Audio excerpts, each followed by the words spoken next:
यदा यदा ही योगी, जो मूलतः उन्होंने योगी आदित्यनाथ पर लिखी हुई थी। मगर इस पुस्तक के पेज नंबर 20 पर मुझे वरुण गांधी से जुड़ा हुआ एक ऐसा वाकया मिला जिस वाकये ने वाकई में नरेंद्र मोदी और वरुण गांधी की दुश्मनी की नींव रखी। और यकीन मानिए आप, अगर आपने वरुण गांधी की ये तमाम दास्तानें सुन ली तो आज के इस सत्र की समाप्ति पर आप खुद अपने दिल से कहेंगे कि वाकई वरुण गांधी ने आडवाणी के लिए जो कुर्बानी दी उसका 2% भी आडवाणी के उन नेताओं ने आडवाणी के बारे में सोचा तलक नहीं जिन नेताओं को अपने खून पसीने से पाल पोस के बड़ा किया था आडवाणी ने। यकीन मानिए आप। तो चलिए अब बिना वक्त बर्बाद करते हुए सीधा शुरू करते हैं वरुण गांधी की ये सियासी दास्तान बिल्कुल शुरुआत से, यानी वरुण गांधी की सियासी एंट्री से, जिस एंट्री का समूचा श्रेय जाता है भारतीय जनता पार्टी के टेक्नोमैन कहे जाने वाले प्रमोद वेंकटेश महाजन को, जिन्होंने बरस 2004 के लोकसभा चुनावों के ऐन पहले अटल बिहारी वाजपेयी, जिन्हें वो बाबजी कहा करते थे, उनके समक्ष वरुण गांधी के सियासी पदार्पण का प्रस्ताव रखा था। इस संदर्भ में कि चूंकि बरस 2004 के लोकसभा चुनावों में कांग्रेस पार्टी राजीव गांधी के सुपुत्र राहुल गांधी को गांधी परिवार के वारिस के तौर पे सियासत में उतारने की तैयारी कर रही थी, ऐसे में अगर गांधी परिवार के ही एक और वारिस वरुण गांधी को भारतीय जनता पार्टी राहुल गांधी के समक्ष खड़ा करेगी तो एक तरह से वो जो गांधी परिवार के वारिस का क्रेज राहुल गांधी को फायदा पहुंचा सकता है, वो क्रेज जरा ठंडा हो जाएगा गांधी परिवार के ही एक और वारिस वरुण गांधी के भारतीय जनता पार्टी के भीतर लिए गए सियासी पदार्पण से। जाहिराना तौर से जब वाजपेयी ने प्रमोद के इस प्रस्ताव को ध्यान से सुना तो उन्हें यह प्रस्ताव बड़ा पसंद आया और उन्होंने प्रमोद को निर्देशित किया इस प्रस्ताव पर आगे बढ़ने के लिए। उस वक्त यह तय किया गया था कि वरुण गांधी को 2004 के लोकसभा चुनावों में चुनावी मैदान में उतारा जाएगा। मगर बारी जब नामांकन फॉर्म भरने की आई तो उसमें वरुण गांधी की जन्मतिथि में लोचा हो गया। माने वरुण गांधी की उम्र उस वक्त सांसदी के फॉर्म भरने की जो न्यूनतम अर्हता की उम्र है उससे 1 बरस कम थी, जिस कारण विवशता में ही सही मगर वरुण के सियासी पदार्पण के बाद उनके संसदीय पदार्पण में तनिक विलंब हुआ और करीब 5 बरस तक वरुण गांधी को संसद से मरहूम रहना पड़ा। मगर इन वर्षों के दौरान वरुण ने अपनी मां मनेका गांधी और भारतीय जनता पार्टी के विचार संकुल के तमाम नेताओं से सियासी ककहरा पढ़ा, सीखा और समझा। और फिर जब बरस 2009 के लोकसभा चुनावों के भीतर वरुण की मां मनेका गांधी ने वरुण की खातिर अपनी परंपरागत पीलीभीत लोकसभा सीट छोड़ी और खुद बरेली के आंवला लोकसभा क्षेत्र में चली गई लड़ने के लिए, तब पहली दफा हिंदुस्तान के सियासी विश्लेषकों ने पीलीभीत के चुनाव प्रचार कार्यक्रम के दौरान वरुण के सियासी डैनों को देखा और भांपने की कोशिश की। क्योंकि लोगों में दिलचस्पी बड़ी थी कि वो संजय गांधी जो एक जमाने में सियासत के सिने स्टार हुआ करते थे, उनके बेटे वरुण गांधी के सियासी डैनों में कितनी उड़ान है। और यकीन मानिए 2009 के उस पीलीभीत चुनाव प्रचार के दौरान जिस किसी ने भी वरुण को चुनाव प्रचार करते देखा, उसे वरुण में हूबहू वही संजय की अक्खड़ आक्रामक तेज तर्रार सियासत नजर आई। वो वक्त हुआ करता था जब वरुण गांधी अपने माथे पर भारतीय जनता पार्टी और राष्ट्रीय स्वयंसेवक संघ के बड़े से बड़े नेता से भी बड़ा भगवा तिलक लगाया करते थे। हमेशा भगवा या लाल रंग का कुर्ता ही पहना करते थे। भाषणों की शुरुआत जय श्री राम के आक्रामक उद्घोष से किया करते थे और तकरीरों में शब्द नहीं हिंदुत्व की आग समेटे शोले उगला करते थे। और अपनी ऐसे ही शोलों से सजी एक आग उगलती तकरीर के चलते वरुण गांधी को जेल तलक जाना पड़ गया था वर्ष 2009 के शुरुआती महीनों में। और ये तो हम अब तक अपने सियासी सत्रों में सैकड़ों दफा कह चुके हैं कि हिंदुस्तान की सियासत में जेल संकट से ज्यादा शुभता का सबब होती है। माने यहां जब तक कोई जेल नहीं जाता तब तक नेता नहीं बनता, और अगर किसी नेता की सियासी जेल यात्रा हो गई तो बस उसी वक्त उस पर ठप्पा लग गया कि यह नेता सियासत में खूब चमकेगा। और अब इसे किस्मत ही कह लीजिए कि वरुण गांधी की जिंदगी में यह जेल बड़ी जल्दी आ गई, और जब जेल जल्दी आई तो उस जेल के फल भी जल्दी मिलने लगे। माने आप खुद ही सोचिए, जिस नेता ने अभी चंद बरस पहले वर्ष 2009 के लोकसभा चुनावों से ही अपने संसदीय पदार्पण की शुरुआत की हो, उसे अगर चंद महीनों के भीतर भीतर भारतीय जनता पार्टी की राष्ट्रीय कार्यकारिणी यानी नेशनल एग्जीक्यूटिव में शामिल कर लिया जाए तो इसके क्या मायने हो सकते हैं। और नेशनल एग्जीक्यूटिव तो शुरुआत थी, इसके बाद चंद महीनों के भीतर भीतर ही वरुण गांधी को भारतीय जनता पार्टी के राष्ट्रीय महासचिव का पद दे दिया गया। जो लोग भारतीय जनता पार्टी को जरा अंदर खाने समझते हैं उन्हें मालूम है कि राष्ट्रीय महासचिव का पद भारतीय जनता पार्टी में कितने महत्व का पद होता है। और आपकी जानकारी के लिए यह भी बता दूं कि जिस वक्त वरुण को राष्ट्रीय महासचिव का पद दिया गया था उस वक्त वरुण गांधी की उम्र महज 33 वर्ष थी, ओनली 33 ईयर्स,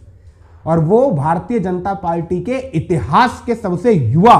राष्ट्रीय महासचिव थे। तो इससे आप वरुण गांधी का सियासी कद भांप सकते हैं उस वक्त भारतीय जनता पार्टी के भीतर। और ये वरुण गांधी का सियासी कद ही था जिसके चलते आने वाले चुनावों के भीतर करीब 42 लोकसभा सीटों वाले पश्चिम बंगाल के समूचे सूबे का प्रभारी बना दिया गया था वरुण गांधी को। मतलब कल्पना करिए आप, 42 लोकसभा सीटों के समूचे सूबे का प्रभारी वरुण गांधी को, जो राष्ट्रीय महासचिव भी थे और नेशनल एग्जीक्यूटिव के सदस्य भी। मतलब ये वो वक्त था जब वरुण गांधी का सियासी सूरज पूरी चमक के साथ दमक रहा था। मगर तभी शुरू होता है भारतीय जनता पार्टी के भीतर नरेंद्र दामोदर दास मोदी का वो दौर, जिसके शंखनाद होते ही मानो दोपहर के सूरज की तरह दमकता हुआ वरुण का सियासी सूरज एक झटके में गुमनामी के गर्त में गोता लगा गया। माने आप यकीन मानिए, दोपहर का सूरज भी सांझ तलक ढलते ढलते एक यात्रा तय करता है, मगर वरुण के सियासी सूरज ने एक झटके में शोहरतों के 7वें आसमान से गुमनामी के गर्त में इस कदर गोता लगाया कि सियासत को समझने और भांपने वाले देखते रह गए। किसी को कुछ समझ ही नहीं आया कि आखिर भारतीय जनता पार्टी की तीसरी कतार के सबसे बड़े चेहरे के साथ हुआ क्या। जो नेता कल तलक भारतीय जनता पार्टी के बड़े से बड़े हर मंच पे नजर आया करता था, वो एक झटके में भाजपा के छोटे से छोटे मंच से भी नदारद हो गया। कैसे?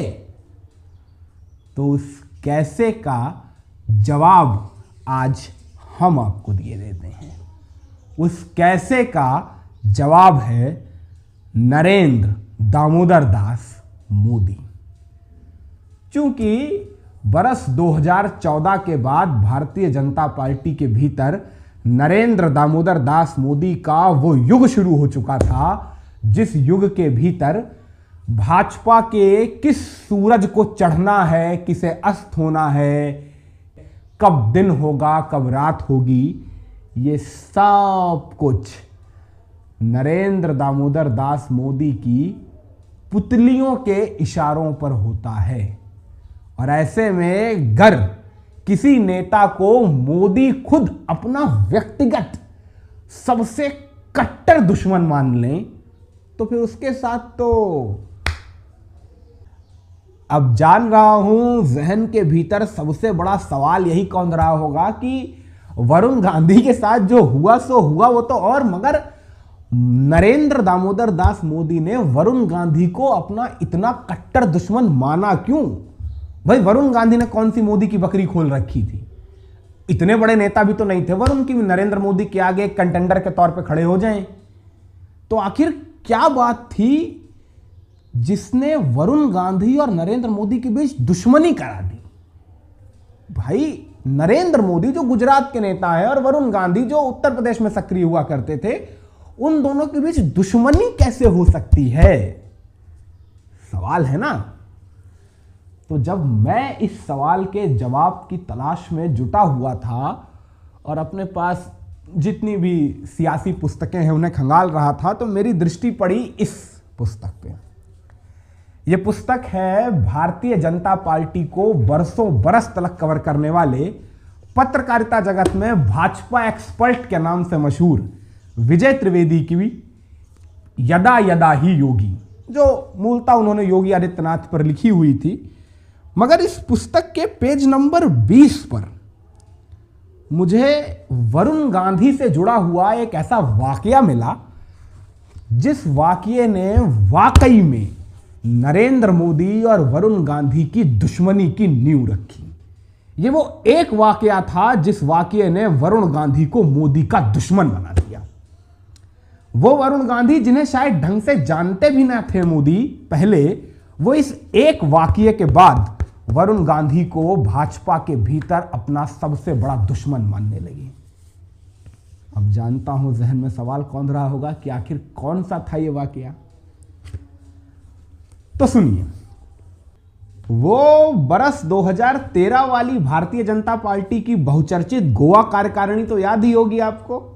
जिस कार्यकारिणी के भीतर नरेंद्र मोदी को 2014 के भावी लोकसभा चुनावों के लिए बनाई जा रही प्रचार समिति का चेयरमैन, या यूं कह लें अघोषित रूप से भाजपा का भावी प्रधानमंत्री पद प्रत्याशी घोषित किया गया था। याद होगा ना आपको? और अगर ये याद होगा तो फिर ये भी याद होगा कि मोदी जी को भावी प्रधानमंत्री पद प्रत्याशी घोषित करने वाली गोवा की इस कार्यकारिणी में भारतीय जनता पार्टी के लौह पुरुष कहे जाने वाले भारतीय जनता पार्टी के सबसे बड़े नेता, भाजपा के संस्थापक लाल कृष्ण आडवाणी नहीं गए थे। उनका ना जाने का कारण बताया जरूर गया था कि आडवाणी जी की तबीयत जरा नासाज है, पर यह बात पूरा देश जानता था कि आडवाणी जी की तबीयत क्यों नासाज हुई है। वो इसीलिए नासाज हुई थी क्योंकि आडवाणी जी नरेंद्र मोदी के भारतीय जनता पार्टी के भावी प्रधानमंत्री पद प्रत्याशी के तौर पे चुने जाने के खिलाफ थे। और चूंकि आडवाणी भाजपा के सबसे बड़े नेता थे, इसीलिए उनकी नाराजगी कहीं ना कहीं भारतीय जनता पार्टी के भीतर एक ऐसे समीकरण निर्मित कर रही थी उस दौर में, जिस समीकरण के तहत भारतीय जनता पार्टी के हर नेता के समक्ष एक यक्ष प्रश्न सा आकर खड़ा हो गया था कि वो आडवाणी का साथ देगा या मोदी का, आडवाणी के पाले में खड़ा नजर आएगा या मोदी के। और आपकी जानकारी के लिए बता दूं, चूंकि वो दौर मोदी का था और संघ मोदी के साथ खड़ा था, इसीलिए भारतीय जनता पार्टी का कोई भी नेता आडवाणी के पाले में खड़ा होना चाहता ही नहीं था। उल्टा आप यकीन नहीं करेंगे, भारतीय जनता पार्टी के भीतर उस दौर में स्थिति यह हो चली थी कि ऐसे ऐसे नेता जिन्हें कभी अपने खून पसीने से पाल पोस के बड़ा किया था आडवाणी ने, वो भी आडवाणी के साथ आडवाणी के घर पे बैठ के एक कप चाय तलक पीने को तैयार नहीं थे कि कहीं इससे भारतीय जनता पार्टी के भावी खेवनहार नरेंद्र मोदी की वक्र दृष्टि उन पे ना पड़ जाए और मोदी कहीं उन्हें आडवाणी का आदमी न समझ लें। और अब इसे मतलब विनाश काले विपरीत बुद्धि कह लीजिए या फिर वफादारी का उत्कृष्ट नमूना, कि ऐसे दौर में जब समूची भारतीय जनता पार्टी का कोई भी नेता लालकृष्ण आडवाणी का साथ नहीं दे रहा था, जो नेता कल तलक आडवाणी आडवाणी के नाम की माला जपा करते थे, वो अब भूले से भी अपनी जुबान पे आडवाणी का नाम तलक लाना नहीं चाहते थे। उस दौर में वरुण गांधी ने संजय गांधी के बेटे और इंदिरा गांधी के नाती वरुण गांधी ने आडवाणी का साथ देने के लिए न सिर्फ आडवाणी का नाम अपनी जुबान पे बरकरार रखा, बल्कि उस दौर में, जिस दौर में भारतीय जनता पार्टी का कोई नेता आडवाणी के साथ खड़ा नहीं होना चाहता था, उस दौर में लाल कृष्ण आडवाणी की खातिर वरुण गांधी ने आगरा के पास फतेहपुर सीकरी में एक भव्य विशाल रैली का आयोजन भी कराया और उसमें मुख्य वक्ता के तौर पर आडवाणी को ही आमंत्रित किया। उस रैली के खर्चे का समूचा जिम्मा पार्टी ने नहीं दिया था, वरुण गांधी ने खुद दिया था आडवाणी के लिए। उस दौर में, जिस दौर में पूरी भाजपा मोदीमय हो चुकी थी, कोई आडवाणी का नाम तलक लेना नहीं चाहता था, उस दौर में वरुण गांधी ने आडवाणी के लिए ये किया था। अब ये वरुण गांधी ने सही किया था या गलत किया था, ये फैसला आपका है, आप कमेंट सेक्शन में बताइएगा। मगर हम तो वो बताएंगे जो इसके बाद आगे हुआ। आगे ये हुआ कि वरुण के इस आडवाणी के लिए किए गए रैली आयोजन को नरेंद्र दामोदर दास मोदी ने अपने खिलाफ वरुण का फूंका हुआ बगावत का बिगुल समझा। और ये तो तारीख बयां करती है कि नरेंद्र मोदी अपनी जिंदगी में कुछ भी बर्दाश्त कर सकते हैं, मगर बागियों को बर्दाश्त करना मोदी की फितरत नहीं है। और मोदी क्या करते हैं बागियों के खिलाफ, इसे जानना हो तो आज आप वरुण गांधी की